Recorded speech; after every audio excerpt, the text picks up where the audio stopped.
when it comes to the 21st century, Putin and Trump have convinced a lot of us that we about certain things that were wrong. We used to believe, basically, I used to believe several things about the 21st century that Vladimir Putin's invasion of Ukraine and Donald Trump's squatting in the 2016 election have shown me are false, or so we assumed. Nationalism basically we thought would be disappearing, but it's not. I expect that globalization would blur the borders, create economic interdependence among nations and regions, and extend the modern consumer and artistic culture worldwide. And boy, was I fucking wrong. Both Putin and Trump have exploited xenophobic nationalism to build their power.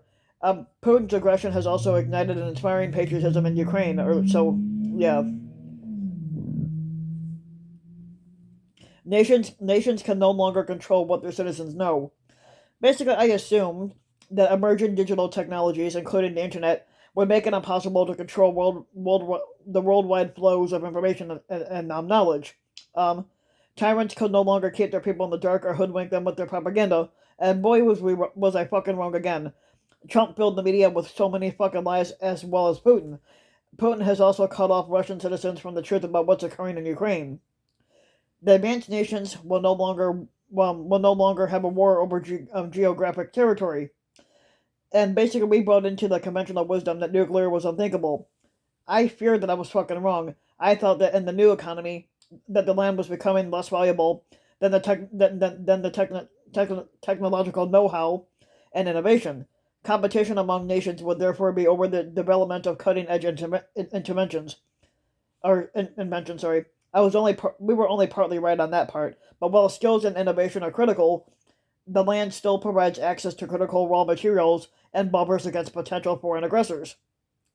Now, the major nuclear powers will never risk war against each other because of the certainty of mutually assured destruction.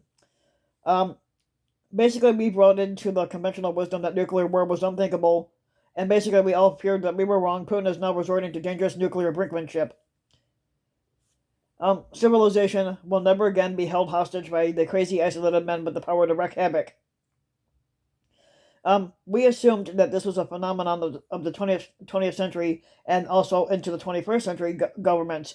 Totalitarian ones would constrain the tyrant, and Trump and Putin have convinced so many that we were mistaken. Um, Advances in warfare, such as cyber warfare and precision weapons, would minimize the civilian casualties. Um, basically people were persuaded by specialists in defense strategy that it no longer made sense for sophisticated powers to target civilians, and boy, were we utterly fucking wrong. Civilian casualties in Ukraine are mounting up. Democracy is inevitable. We basically had this belief that in the early 1990s, when the Soviet Union had imploded and China was still poor, it seemed to everyone that totalitarian regimes didn't stand a chance in the new technological driven globalized world. The petty dictatorships would remain in some in the retrograde regions of the world, but modern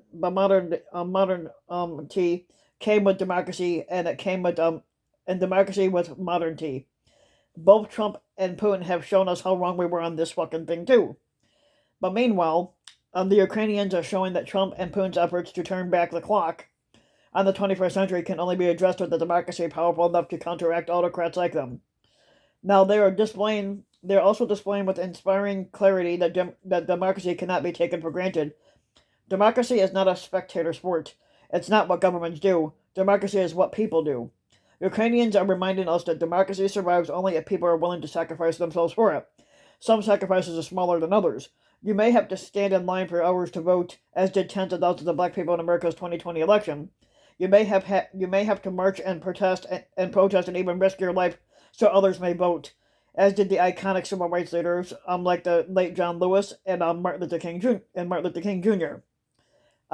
You may have to knock on hundreds of doors to get out the vote, or organize thousands to make your voices heard, and stand up against the powerful who don't want your voices heard. You may have to fight a war to protect democracy from those who would destroy it.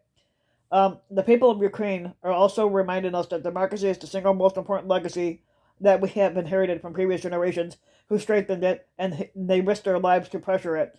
It will be the most significant legacy that we leave to our future generations for years to come, unless we allow it to be suppressed by those who fear it, or we become too complacent to care. Now Putin and Trump have convinced so many people that we were wrong about how far we come in the 21st century. Technology, globalization, and modern systems of governance haven't altered the ways of tyranny, but I do like millions of others. But I, like millions of others around the world, have been inspired by the Ukrainian people who are reteaching us lessons that we once knew. So if you like the video, give the video a like and subscribe to my channel, RBW King. You could also hit the notification bell so that you'll be notified when a new video comes out. And if you want to support my work even further, you could donate to my Patreon link, which you can find in the About section of YouTube, to help further support the channel. And thanks for listening.